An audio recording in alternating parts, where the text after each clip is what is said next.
안녕하십니까. 2020년 7월 30일 최병욱 이펙트 시작하겠습니다. 서울중앙지검 형사 1부 정진웅 부장검사가 왜 직접 지휘를 해서 한동훈 검사장을 휴대전화를 압수수색하려고 했을까? 이 부분에 대한 궁금증이 커지고 있습니다. 왜 그랬을까요?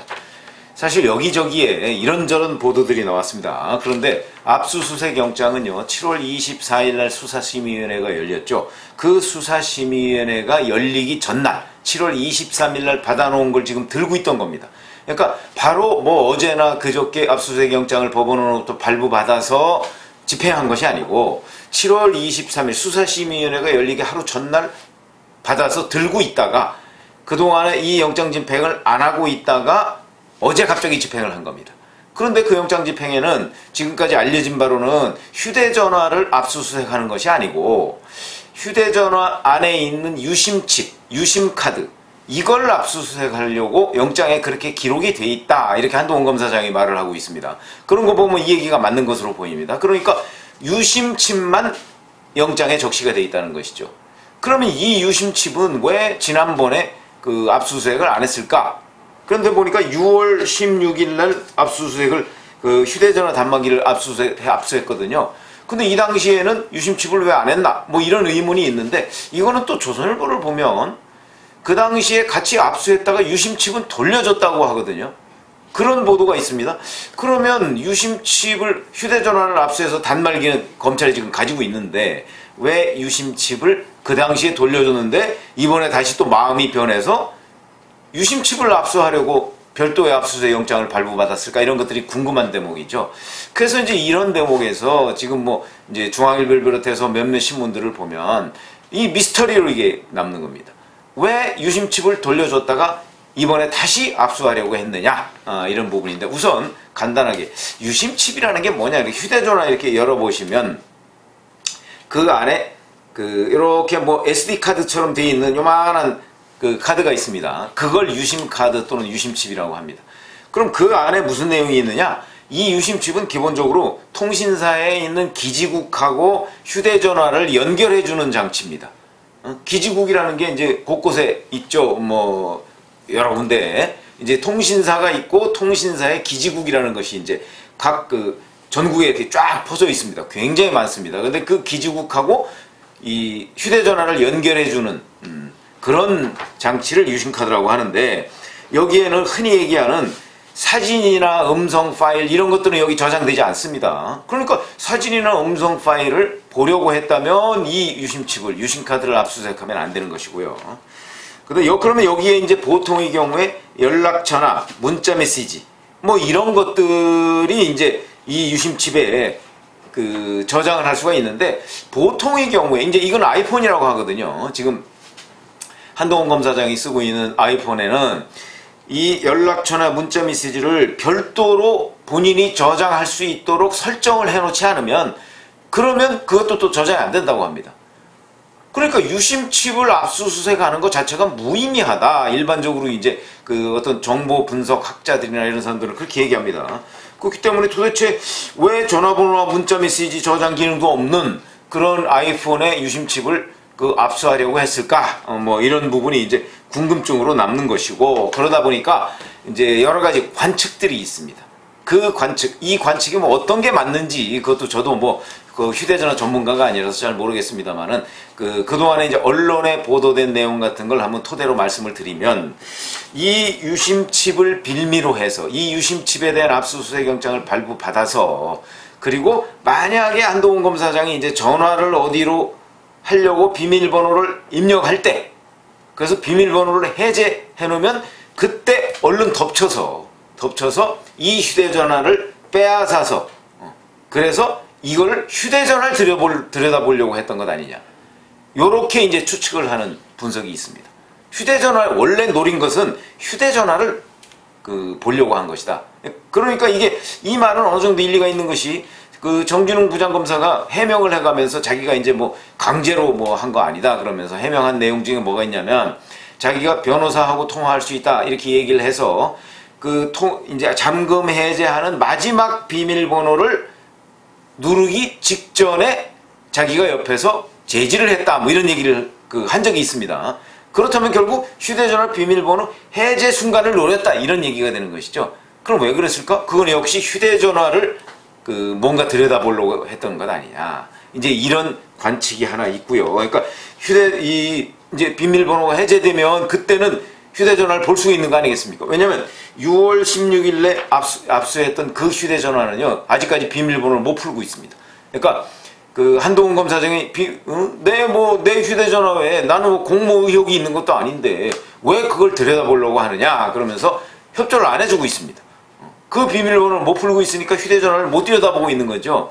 그러니까 이번에 이제 이 아이폰에 대해서는 비밀번호를 해제하는 순간을 얼른 덮쳐서 그때 이걸 강제로 빼앗아서 휴대전화를 들여다보려고 했던 것 아니냐, 이런 관측을 하는 언론이 있고, 이게 이제 언론도 뭐 기자가 관측하는 게 아니고요, 정보 분석가들한테 코멘트를 받아서 그 사람들 중에 이렇게 분석하는 사람이 있다고 합니다. 그리고 자, 두 번째 또 분석은 이런 게 있습니다. 이 유심칩 속에서 카톡이나 뭐 텔레그램 이렇게 됩니다. 여기에 보면 가입자 정보나 본인 인증 관련 정보 뭐 이런 게 있을 수 있으니까, 그게 있으면 이거를 통해서 우회적으로 카카오톡이나 아니면 텔레그램에 접근할 수가 있다. 그러니까 이걸 노린 것 아니냐. 처음부터 이 유심칩 내에 있는 가입자 정보나 또는 뭐 본인 인증 정보 뭐 이런 걸 통해서 우회적으로 카카오톡이나 아니면 텔레그램 같은 데에 접근을 해서 그 안에서 나온 대화 내용이 뭐다 하는 것을 빼내려고 했던 것 아니냐. 또 이런 관측도 있습니다. 그래서 이제 압수수색에 또는 압수수색 영장에 뭐 그런 계획까지도 적었다 뭐 이런 얘기도 있는데 그건 확인은 된 건 아닙니다.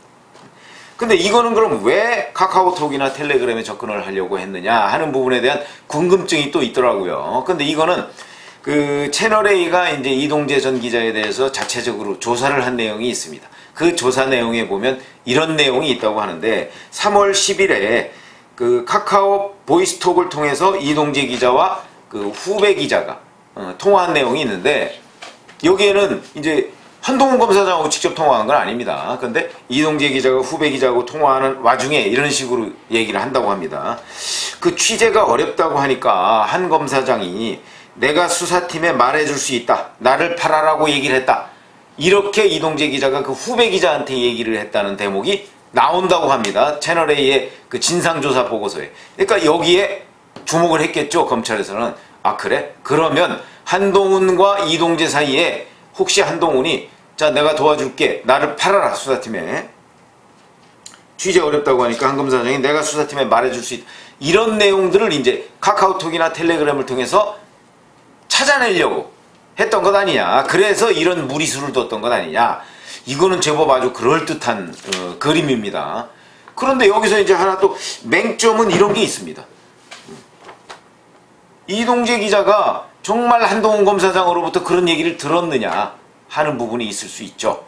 왜 그러냐면 2월 13일 날 대화록을 보면 한동훈 검사장은 시족 일관, 자기는 유시민 비리를 비롯해서 정치인 리스트 뭐 이런 거에 대해서는 아는 바가 없고 관심도 없다. 그리고 유시민 이사장에 대해서는 그 사람이 이미 미천다 드러난 사람이다 하는 얘기를 일관되게 하고 있습니다.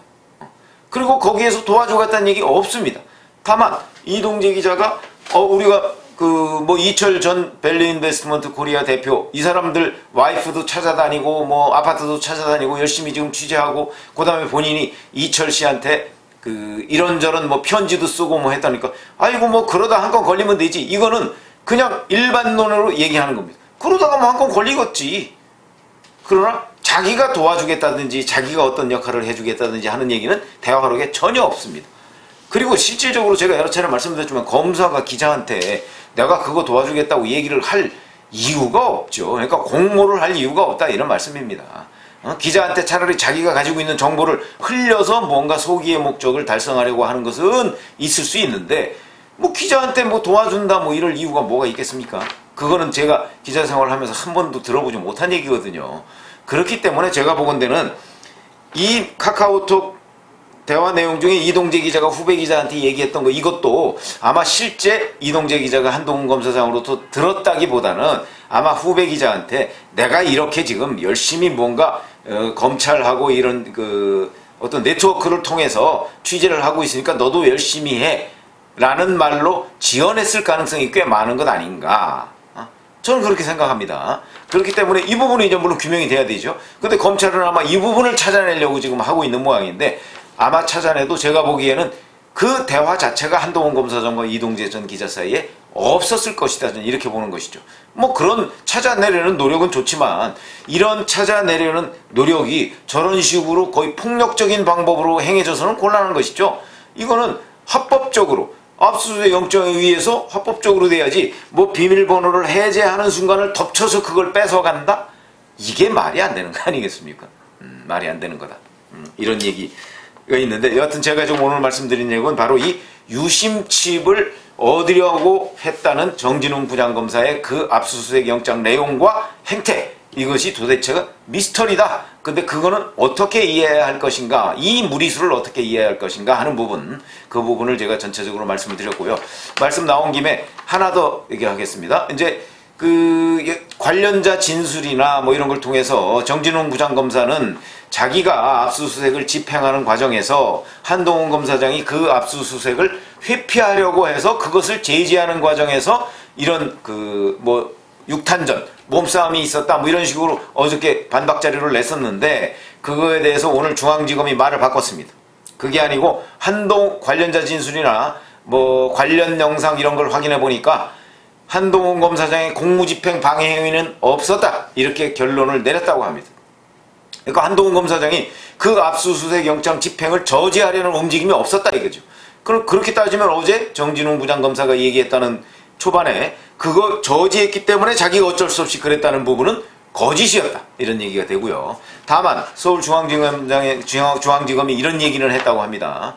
오히려 공무집행 방해 이건 없었는데, 그러니까 무고 및 명예훼손 뭐 여기에 가깝다, 이렇게 얘기를 했다는 건데, 아마 정진웅 부장검사의 공무집행 방해는 너무나 명백하게 그게 없었다는 사실이 뭐 녹화된 장면이나 관련자 진술에서 드러나니까 그게 아니고 한동훈 검사장의 다른 주장을 이렇게 딱 잡아서 아마 이걸로 가지고 또 명예 및 무고 뭐 이런 걸로 어떻게 엮어 넣으려고 하는 것이 아닌가 싶은데, 이에 대해서 한동훈 검사장도 자기는 녹화 장면이 있다, 이런 식으로 얘기를 했고요. 그 다음에 관련자 증거도 있다. 그래서 관련자는 한동훈과 정진웅 빼고 6명이 더 있었다고 하거든요. 6명은 거기에 검사 1명이 더 있었고, 그 다음에 수사팀이 2명인가 3명인가 있었고, 그 다음에 법무연수원이니까 법무연수원에 한동훈 검사장의 비서가 있었고, 뭐 이렇게 해서 6명이 더 있었, 이 두 사람 빼고 6명이 더 있었다고 하거든요.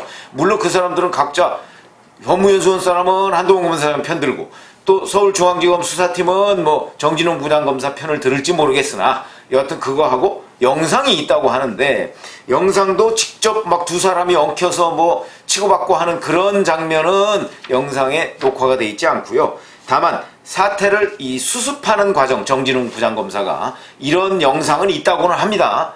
근데 뭐 그것도 정확하게 아직 드러난 게 없으니까 이 부분에 관해서 서울 고검이 감찰을 한다고 하는데, 그 감찰을 정말 명백하게 해서 우리 검찰사에 길이 기록될 이 검사들 간, 검사 선후배 간 육탄전, 이거의 진상이 낱낱하게 드러나서 앞으로 이런 일이 다시는 없어야 되겠다. 그리고 이 문제와 관련해서 정말